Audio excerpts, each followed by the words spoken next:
My name is Remy Rea. I am a senior at Princeton University studying public policy. When I say the word homelessness, what comes to mind? For a lot of you, it's probably a stereotypical image of a single man standing at a stoplight or sitting on a city sidewalk, holding a cardboard sign and asking for money day in and day out. The word homelessness evokes a human image, but it also evokes a location, a certain set of behaviors, and a range of desires and needs. But homelessness can't be packaged up so neatly. In fact, that image, the man at the street corner, is largely unrepresentative of the homeless experience more broadly. Less visible but equally constitutive of the housing crisis are the working mother who comes back to sleep in her van with her daughter every night, the couple that spends a few nights in a motel room after getting evicted, the young transgender boy moving between friends' couches to stay warm, the woman fleeing domestic violence, staying in hidden shelter at night and keeping a low profile while trying to find stable work and housing during the day. Homelessness touches a lot of different types of people, and it looks different for everyone. But there's one theme that rarely gets discussed, despite often making the difference in a person's housing status. It's something that can define the line between temporary insecurity and longer-term homelessness. And it can even create opportunities for people to emerge from chronic homelessness when all the standard escape hatches seem to fail. Homelessness is a crisis of financial means, but it's also a crisis of relational poverty, a lack of social capital. In 2018, 10,249 people were counted as homeless on a single night in Ohio. Countless others fall in and out of cycles of homelessness every year, and we only see some small portion of those people when we walk or drive through a city like Toledo. But when we pass by, we only see a snapshot in time, isolated from the context of a life full of relationships and ambitions and other deeper challenges that lie beneath the surface. We tend to jump to certain conclusions when we see people experiencing homelessness. We often start with the question, what did this person do wrong? Or what happened to them? We imagine someone living our life, or maybe a life not too far removed from our own, and losing control of their job, their housing, their property. Again, because of something they did, or something that happened to them. But what if we started with a different question? What didn't happen for this person that left them acutely vulnerable to housing insecurity? This new question recognizes that something fundamental was missing that led to the person's loss of control. Oftentimes, that missing factor is a relationship a person can lean on when they're scraping by. A person whose couch they can sleep on, or someone who can help them pay the rent for an extra month, or someone who can help them research social services organizations while they work on retaining their employment. Sometimes that social capital even grants access to the people who are directly engaged in the relevant work. People who know how to navigate the nonprofit world, who are connected to officials in local government, or who are actually social service providers themselves. But at an even more basic level, reliable relationships provide something that all humans need, especially in times of hardship. Compassion. Someone who's willing to listen. In all of these ways, personal connections can go a long way in shortening the lifespan of a person's suffering. And you might be thinking, okay, that's fine, but how do we fix an issue like relational poverty? Relationships are complicated and they can't really be regulated into existence. On some level, that's true, but there are programs that are doing this work by making ample space for relationship building, and they're having an impact. I've gotten the chance to learn about some of these opportunities in my home state of California, and some of the most effective ones center their efforts on fostering a supportive community. In San Francisco, Downtown Streets team recruits people experiencing homelessness to clean up city streets. They're given t-shirts referred to as team members and compensated with non-cash stipends for their work. Most importantly, they are invited to weekly community meetings where members are given opportunities to connect with each other. Volunteers and staff give presentations on resources that are available to those in need, and then open up the floor for team members to acknowledge others and celebrate their own successes in a group setting. The result is a real team of people who step out of their own need to make the city a better place. and who really support each other in ways that make recovery seem more possible. Another example is the Voices of Our City Choir in San Diego. Over the last few years, people experiencing homelessness have been invited into a rehearsal space once every week to sing and dance and build relationships. Free food is distributed at rehearsals, and members are connected to caseworkers who can refer them to resources and housing. The choir is led by professional musicians, but it's not audition-based. And the power of the group doesn't come from its vocal quality, though there are plenty of incredible singers in the group, which just performed on America's Got Talent. The power comes from its ability to break down barriers so quickly and build community around a love for music. When the band is rocking out and the soloist is putting everything out there and you're getting to the final chorus of Lean on Me, it's hard to resist putting your arms around your neighbors and swaying. And just like that, strangers become friends. The choir becomes a community.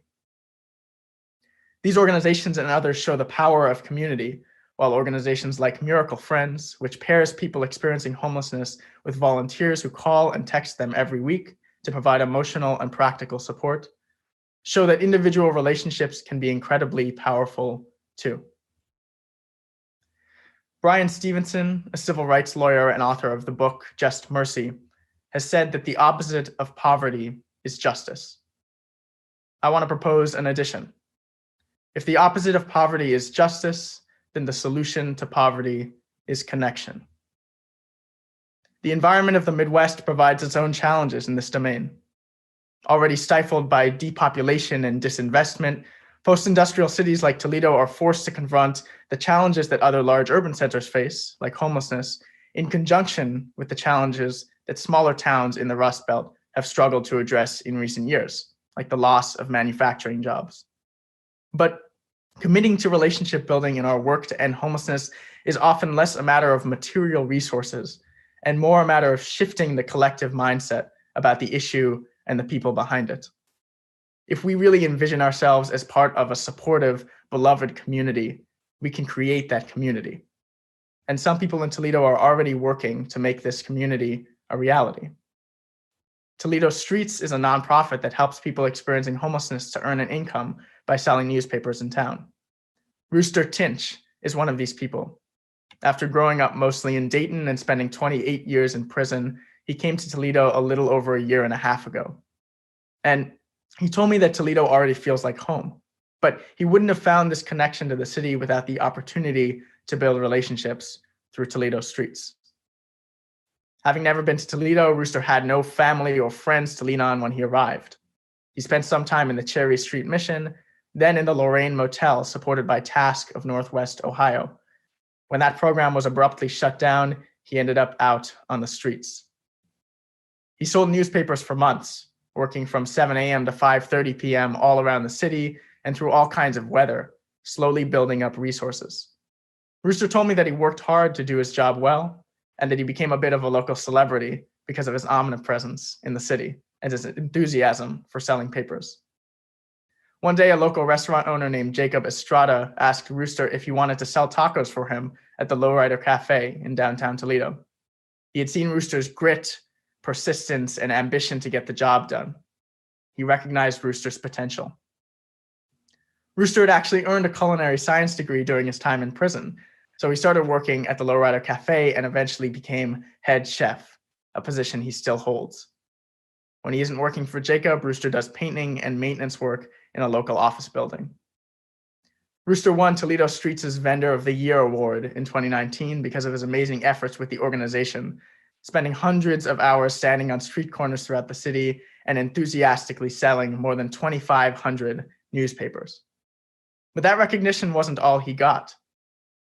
Toledo Streets gave Rooster two incredibly important things.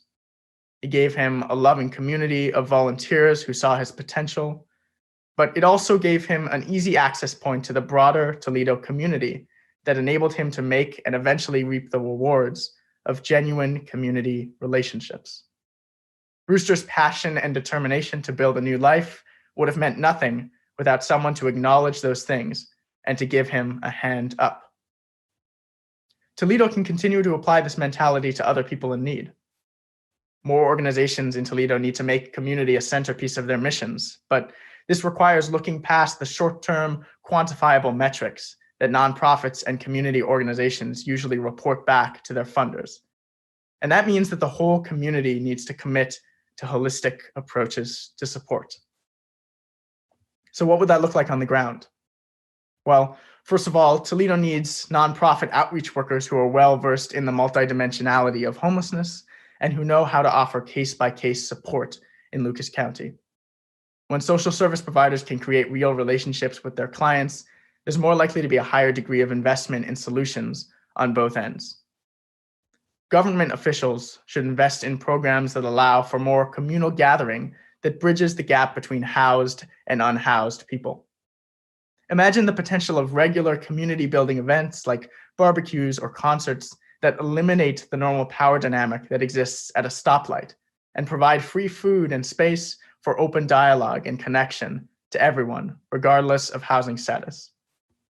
And citizens should make efforts not only to volunteer at local nonprofits, but also to connect with our unhoused neighbors, to think of them as part of the community and to get to know them in the way that we get to know the rest of our neighbors. Doing this can help us get a closer look at a problem that many of us don't understand beyond our preconceptions. And being more informed citizens will help us advocate for real, positive, and lasting change.